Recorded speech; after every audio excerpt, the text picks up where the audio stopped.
Hey guys, in today's video we're going to do something a little bit special, and that is to test how to train with a cracked rim, because I just discovered this morning that I have a huge crack in my rear wheel rim. It's cracked halfway through and I'll show you that in just a second. But before that I want to thank today's sponsor, which is FitCamp 5, where you can come to Phuket Island in Thailand and train fitness and action sports and learn how to train to develop good strength but also avoid injuries for action sports and particularly motocross. So basically you can also come and train with me because I'm one of the coaches in FitCamp 5. Now let's have a look at the rim, and then I'll tell you my plan for how to train with a cracked rim, because it's actually something I've done several times before, especially with my front wheels. So let's have a look at the rim. Okay, so here you can see the crack in the rim.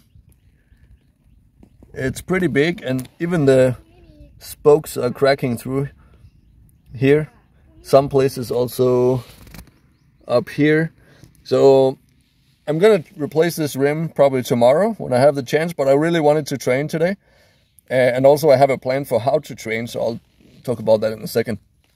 But my previous experience with riding with cracked rims is that in many cases you can still keep riding, especially if you don't overjump stuff, which is probably the reason why it cracked, because I overjumped something.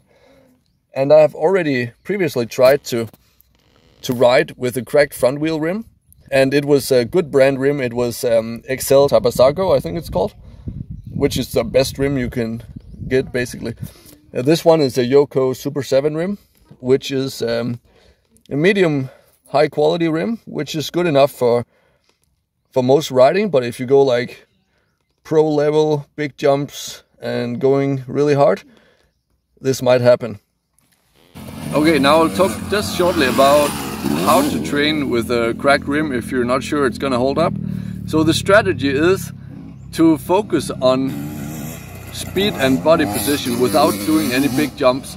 So you can also practice basically soaking up jumps or scrubbing jumps without going big. So you only want to jump around 5 meters long or 15 feet on the tabletops, and then just land early so you don't have a hard landing, and then just focus on getting harder on the gas and going fast, so you don't risk having a huge jump where you land and then just blow out the wheel. And then have at least 3 or 4 motos like that, so you basically have a good training where you get some progress and work on your technique. And then after that you can try to push the limit and start to do some of the bigger jumps, and then keep a close eye after every moto, maybe even after the first big jump you try. Just roll in and have a look at your rim, see if the crack got bigger, and then do a few more big jumps and see if the crack develops. If it doesn't, then you can like continue riding, just focus on not over jumping anything. And then after that you can start clearing some of the big jumps and then stop and check the rim. So here you can see my focus is on landing right on the down ramp, so I don't have a too hard landing. So that should be possible, and it is. There wasn't any problems actually. As you will see here, I'll pull in and check the rim in just a second.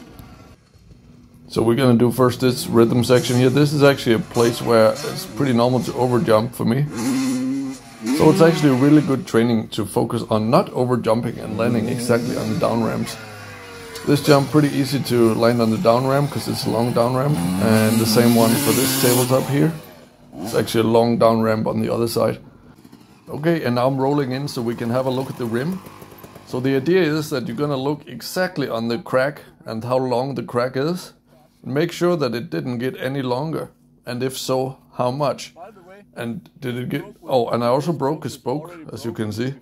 But luckily I used the old mechanic tip, which is to zip tie the spokes together, as you can see here, that they are held in place and they don't start to destroy everything when they're spinning around.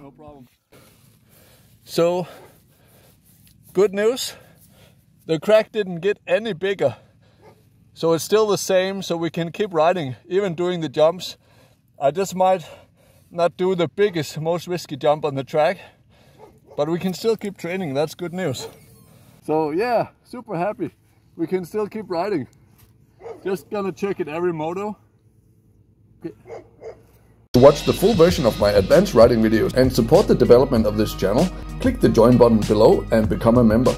And thereby you will get access to exclusive videos where I go through the most advanced skill levels and also explaining things from a physics standpoint, because I have a background in science and thereby studying physics, so I'm able to explain actual riding technique and the mechanics of riding, also bike setup, in a way that you don't see on many other channels. Also, I share my own step-by-step methods on how I track my own progress and riding technique development. So if you're interested in that, consider becoming a member and clicking the join button. And if you like tropical island holidays, visit fitcamp5.com for my 2-time TripAdvisor award-winning training camp, where we train fitness and action sports together while learning to live a healthy lifestyle and, maybe most importantly, have fun at the same time. And if you're really serious about improving yourself, you should definitely check out my full online courses, where I share step-by-step programs on how I developed my own routines over the last 12 years as a CEO, working in 4 different countries, while being a successful competitive athlete with more than 20 years of experience in fitness and nutrition. Check the link in the description for that. And in any case, thank you so much for watching. Have a great day, be awesome, believe in yourself, and see you on the next one.